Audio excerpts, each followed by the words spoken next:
Certo, um aviso rápido. Os vídeos que vocês vão ver, eles foram gravados pelo Teams. A gente tentou fazer presencial, mas os nossos dois entrevistados não podiam, porque, primeiro, a Milena está lá nos Estados Unidos, e, segundo, a reunião que a gente tinha marcado caiu exatamente na greve dos ônibus, então a gente não conseguiu estar lá presente na UNB. Mas, de qualquer forma, a gente tratou os vídeos para serem o mais informativos possíveis. Então,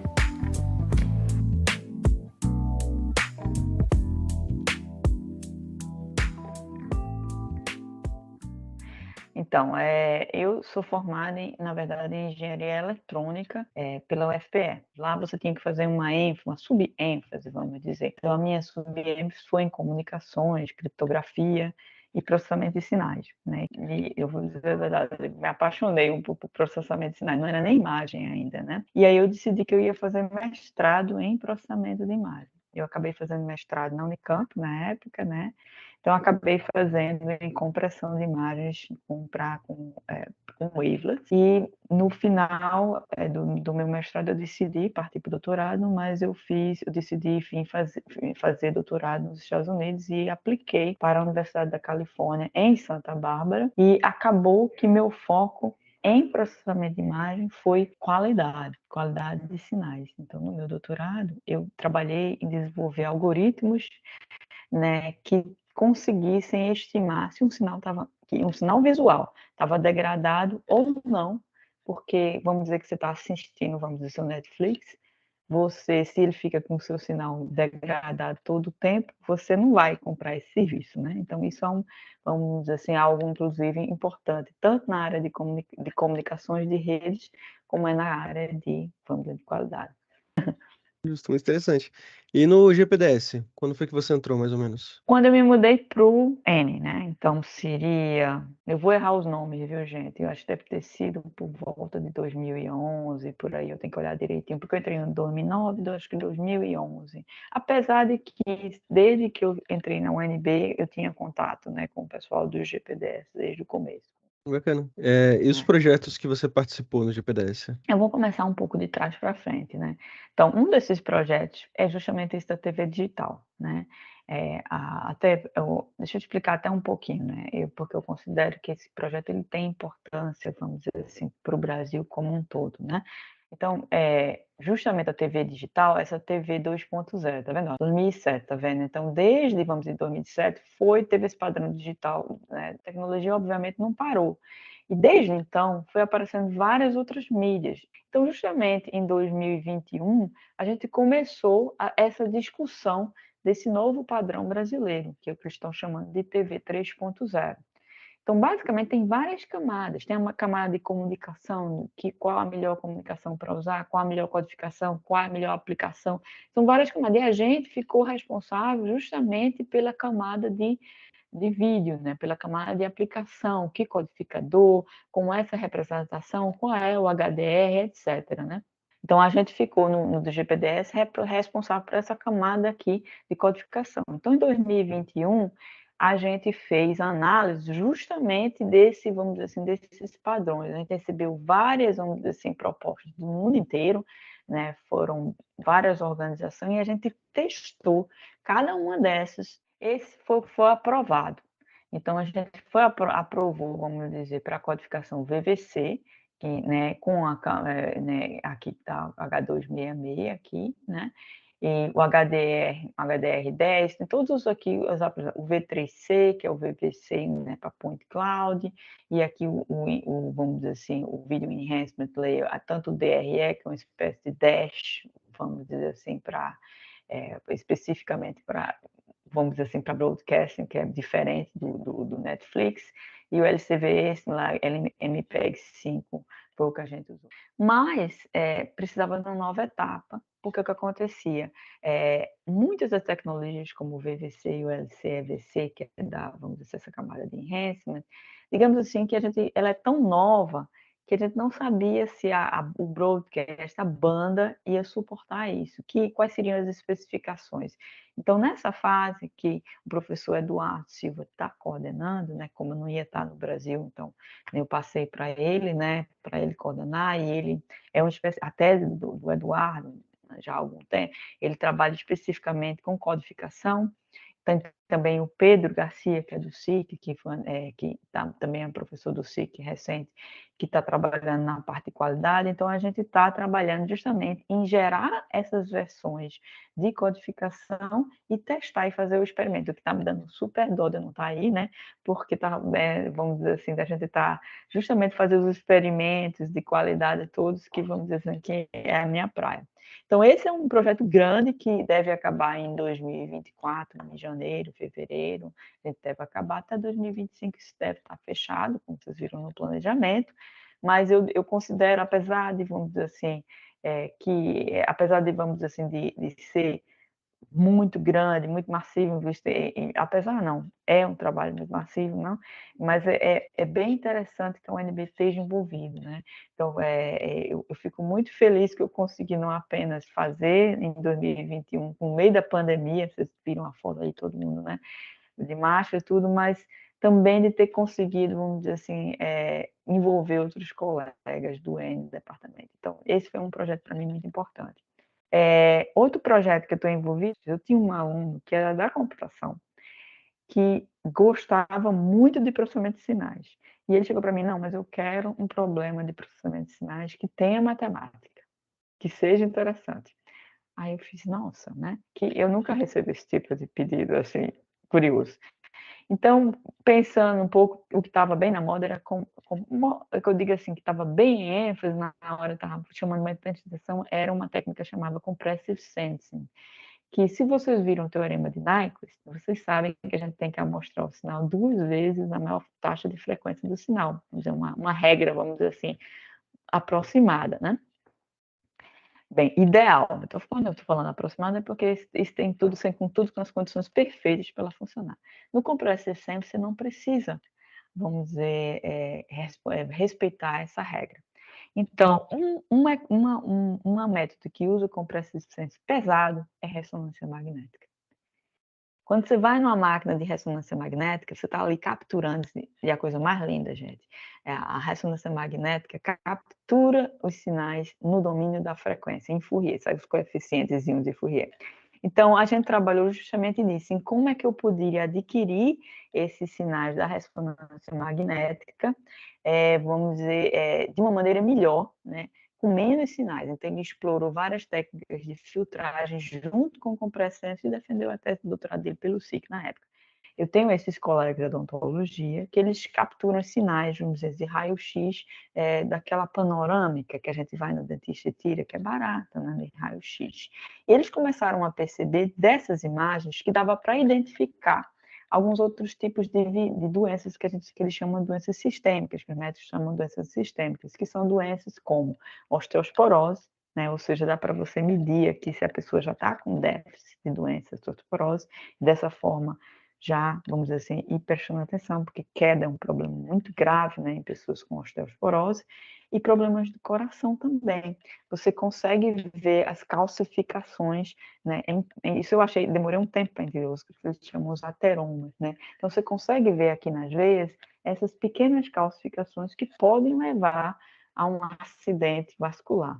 Então, a gente tem justamente trabalhando isso. Então, eu dividi os alunos da FT em justamente tem um aluno que é o Bruno trabalhando com a osteoporose, tem outro trabalhando com ateroma.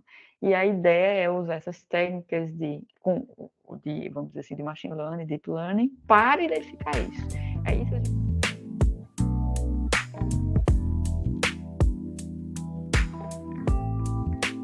Sou aluno de engenharia de redes, né? No final do meu curso, eu já estou no TCC2, estou no GPDF desde agosto de 2021. Estou no meu segundo projeto dentro do laboratório, né? Eu já fiz parte de outros laboratórios da UNB, como o LISA, o IoT, que é da redes, mas hoje eu só estou no GPDS.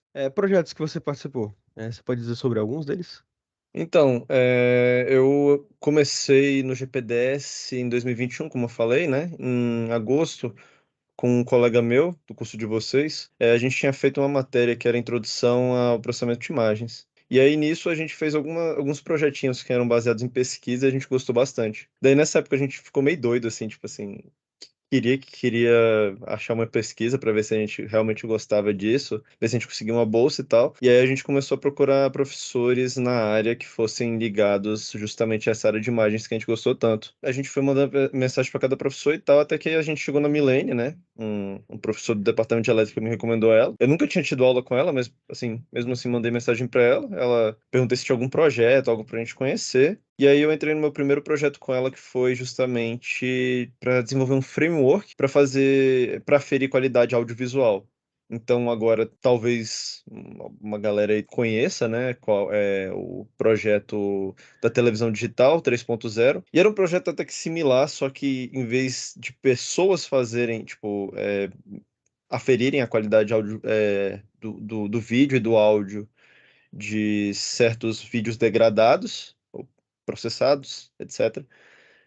Quem faria isso seria a máquina. Então, eu comecei com um projeto que faria um framework com diversos algoritmos que fazem isso, para automatizar para os pesquisadores que trabalham lá no GPDS, né, os mestrandos e principalmente os doutorandos, e os professores também. Daí eu fiquei nesse projeto por cerca de 1 ano e 9 meses, 1 ano e 10 meses. Até que assim, aí eu participei de outro projeto, que eu estava em outro laboratório, né, que era o LISA, que era muito mais voltado a IA. Daí surgiu uma oportunidade dentro do GPDS, de um projeto que se chama Giga Sistêmica.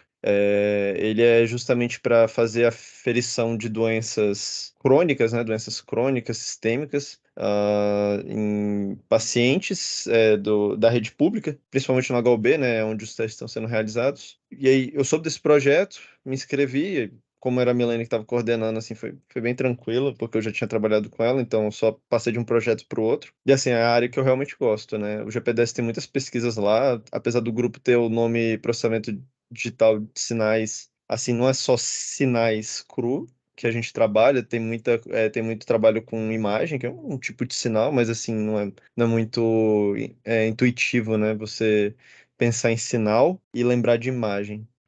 Mas aí tem os projetos da TV digital, eu sei que tem projetos, como que eu falei, né, foi quando eu comecei lá no laboratório. E hoje eu justamente trabalho com pesquisas relacionadas à osteoporose, né? Então a gente utiliza inteligência artificial, talvez vocês conheçam, é FischerNet. Essa é a rede que hoje eu trabalho, que é a minha principal rede que eu uso na minha pesquisa.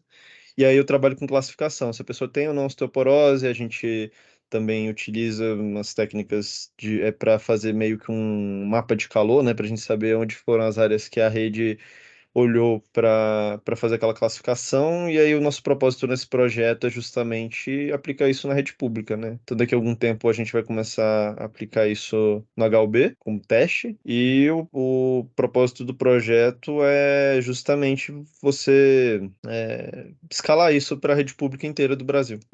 Uma coisa interessante que o laboratório ele tem assim muitas parcerias com outros departamentos, outros cursos, então a gente trabalha com a galera da saúde, né, com a faculdade de saúde, e aí eles explicam para a gente o problema, eles explicam o que que a gente tem que olhar ali e a gente tem que pensar em soluções, assim, antes da gente oferecer, por exemplo, as imagens para IA para ela fazer a classificação. Então a gente trabalha com técnicas de pré-processamento, então a gente melhora a imagem, a gente remove ruído, são coisas assim bem importantes no dia a dia assim, do pesquisador, principalmente com quem vai trabalhar com soluções que envolvem IA, saber o que você precisa para resolver aquele problema. Então, quando você trabalha com IA, você precisa justamente também facilitar o trabalho para IA, porque ela funciona, entre aspas, parecido com a gente. Então, tipo assim, uma pessoa, com o quão mais limpa a imagem tiver, quanto menos ruído a imagem tiver, melhor uma pessoa vai performar para falar se uma pessoa está ou não doente olhando uma imagem de raio-x. A mesma coisa é IA. E para isso a gente tem que aprender técnicas de processamento de imagens,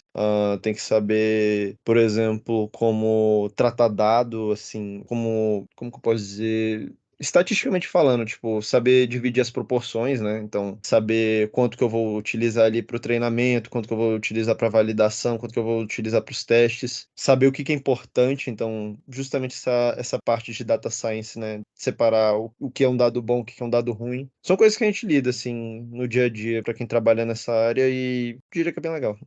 Nossa, muito bom, de verdade. Eu acho que quem está entrando na universidade é uma coisa muito interessante poder ver o impacto que a faculdade consegue ter por exemplo, na TV digital no Brasil, no desenvolvimento desses procedimentos de compactação, de qualidade, e nessa parte de tratamentos experimentais, né? Na parte de mecatrônica, como você acha que pode se relacionar? Então, mecatrônica, né? Como eu estava te falando, hoje não dá para separar. Então, vamos pensar o exemplo mais óbvio e um tanto batido, mas fazer o quê, né?